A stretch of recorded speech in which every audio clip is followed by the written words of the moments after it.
The history of aviation is divided into two distinct eras: what man built before 1964 and what Lockheed Martin delivered to the world under the name State Route 71 Blackbird. This is not merely the chronicle of a spy plane. It is the anthem of a civilization that decided the sky was not a limit, but a playground for the impossible. At the dark heart of the Cold War, while the world held its breath before the nuclear abyss, the American government gave orders to draw the unthinkable on paper. The result was a machine so advanced that, even today, it looks like it fell through a time warp from 1,000 years in the future. Imagine the stakes. The United States needed to penetrate the most protected airspace on the planet, the Soviet Union. But enemy air defenses were evolving at a lethal pace. It was then that Kelly Johnson and his legendary team at the Skunk Works decided that while stealth was a noble goal, absolute speed was the true divine domain. They forged a black silhouette of pure titanium that wouldn't just fly over the enemy. It would mock every attempt at interception, setting a standard of American excellence that has never been, and perhaps never will be, equaled by any other nation on Earth. What makes the Blackbird saga a masterpiece of irony and geopolitical audacity is the fact that the metal required to withstand the infernal heat of Mach 3 simply didn't exist on American soil. This forced the CIA to architect a complex web of front companies to buy titanium from the Soviet Union itself. This means the greatest symbol of U.S. technological superiority was built with or extracted from the ground of its greatest rival, turning every mission over the Kremlin into a silent, poetic slap of strategic intelligence. When that ebony jet took off, it wasn't just a vehicle, it was an extension of the American will.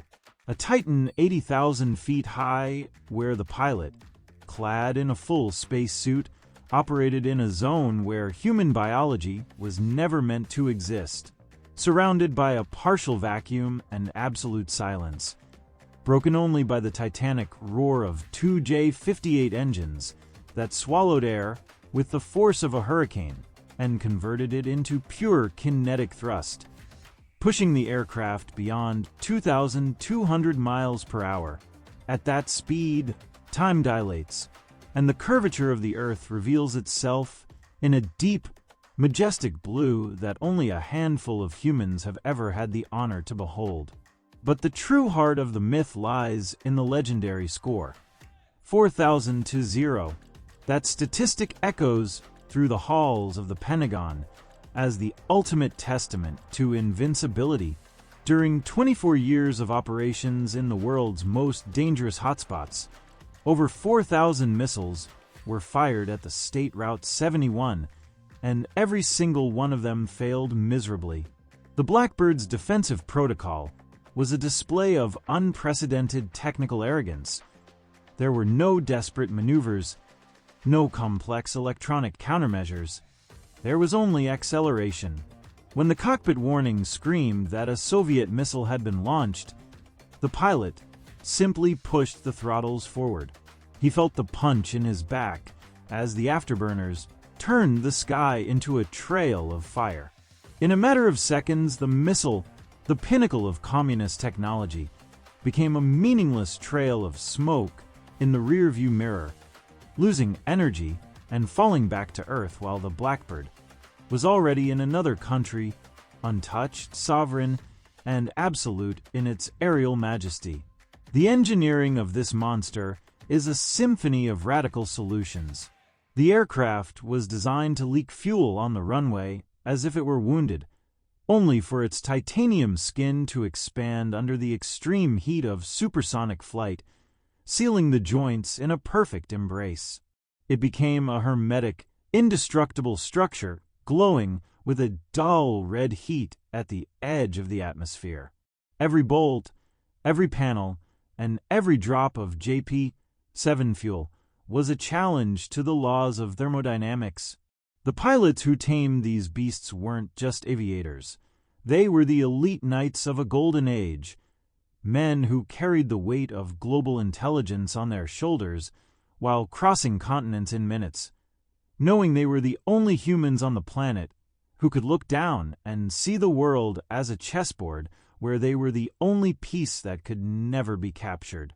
The State Route 71 Blackbird did not retire because it was obsolete, but because it reached a state of perfection so high that its maintenance became a tribute too expensive for an era of satellites.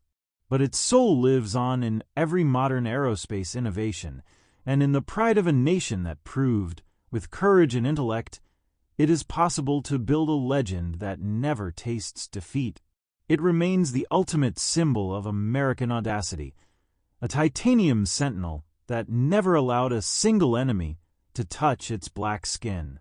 An eternal world record holder that reminds us that true greatness isn't just being fast, it's being so unreachable that even danger itself gives up the chase. The Blackbird is the greatest winged warrior in history, the king of the skies who never knew surrender, and forever the proof that when America decides to fly, it does so at an altitude where no one else can breathe.